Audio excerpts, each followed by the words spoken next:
결혼을 원하지 않는 남친. 2년 연애를 했고요. 결혼 이야기를 꺼낼 용기가 나지 않아서 고민입니다. 남자친구는 이혼 소송을 해서 이혼을 했고 힘든 시기를 지나고 잘 지내고 있는 사람. 저에게 눈길이 끈 건 이 문장이었어요. 그는 나를 곁에 두기는 하지만. 저는 큰 물음표가 여기서 새겨졌고요. 남친의 우선순위에 결혼은 없는 상황이다. 서로 마음은 단단해 한다고 느낀다.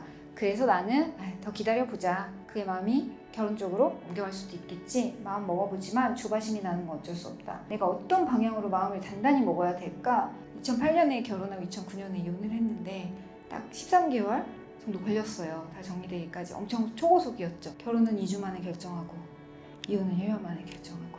오래전 얘기지만 저는 되게 스피디하게 진행을 했는데 이혼을 하고 나서 1년 뒤에 이제 나의 이혼 경험기 뭐 이런 식으로 저는 칼럼도 썼거든요. 그리고 이혼러로서 제가 감히 말씀드리자면 이혼 소송까지 해서 이혼을 한 사람은 당분간 그렇게 결혼할 생각이 안 듭니다.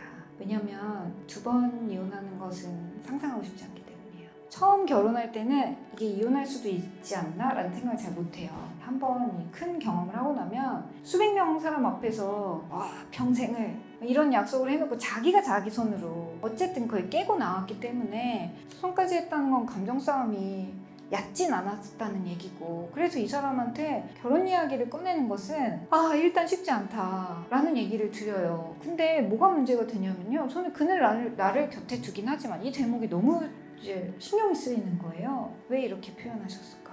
그는 나랑 즐겁게 놀긴 하지만, 그는 나중 얘기를 언뜻 하는 것 같긴 하지만, 그는 뭐 주변 사람한테 나를 소개시켜주긴 하지만 다양한 옵션들이 있었을 텐데 나를 곁에 둔다라고 표현을 하셨고, 기다려보자 라고 마음먹었다고 얘기하실 때 저는 사실 느낌표가 딱 떠올랐죠. 이분께 제일 하고 싶은 얘기는요, 지금 중요한 건 마음을 단단히 먹는 일이 아니라는 것을 말씀드리고 싶어요. 서로 마음이 단단해서 내가 더 기다려보기로 마음먹었지만 왜 조바심이 날까요? 나의 발언권이 없기 때문이에요.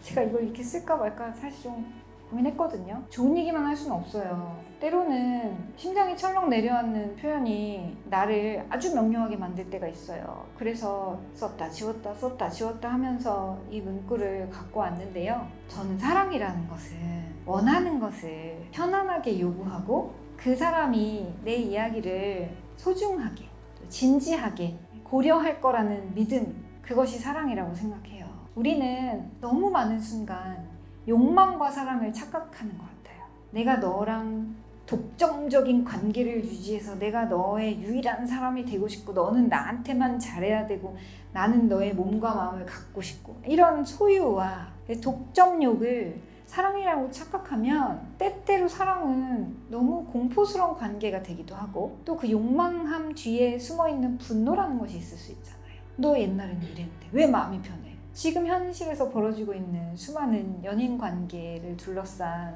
이런 막 무서운 사건들 있죠? 사실 다 소유욕으로 인한 것들이잖아요. 근데 이 관계는 소유욕 이런 것들과는 좀 또 다른 결로 건강하지 않은 것처럼 제 눈에는 보여요. 나를 그의 곁에 둔다. 다소 정물화 같은 표현이었어요. 펜이 테이블 위에 놓여있다. 되게 비슷한 문장 구조처럼 저에겐 느껴졌어요. 왜 사람이 이렇게 표현하지? 이건 단지 이모셔널한 표현이 아니라 내가 누군가의 그냥 곁에 있는 존재라고 느끼는 거예요. 결혼하고 싶어 나 너랑. 이혼의 상처가 있는 거 안다. 하지만 너의 남은 삶은 내가 책임진다. 2번 이혼은 없게 해줄게. 이게 왜 안 돼요?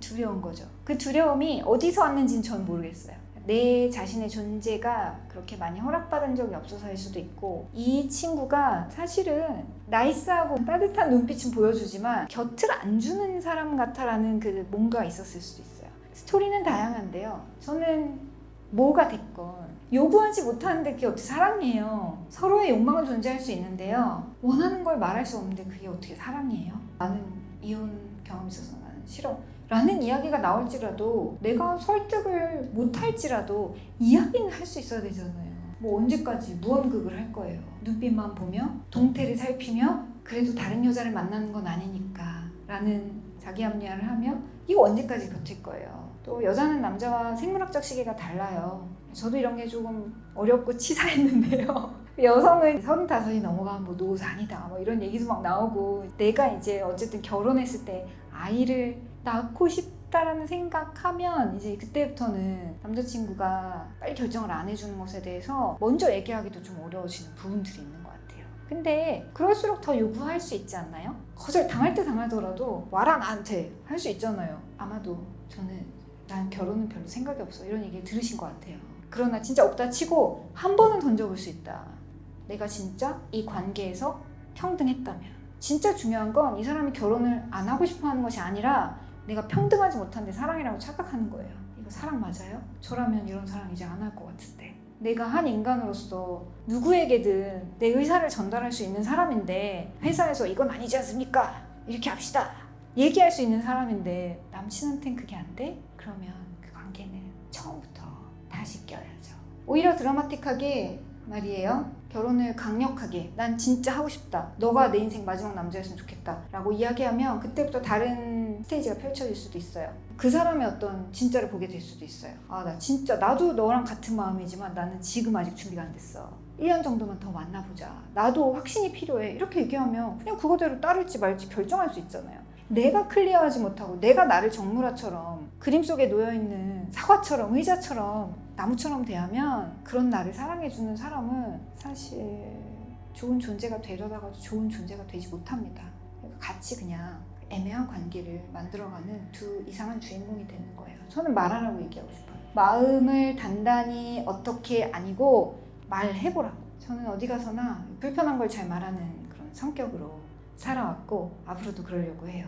딴 얘기인데 심리학 학교 다닐 때 발표를 이렇게 돌아가면서 하잖아요.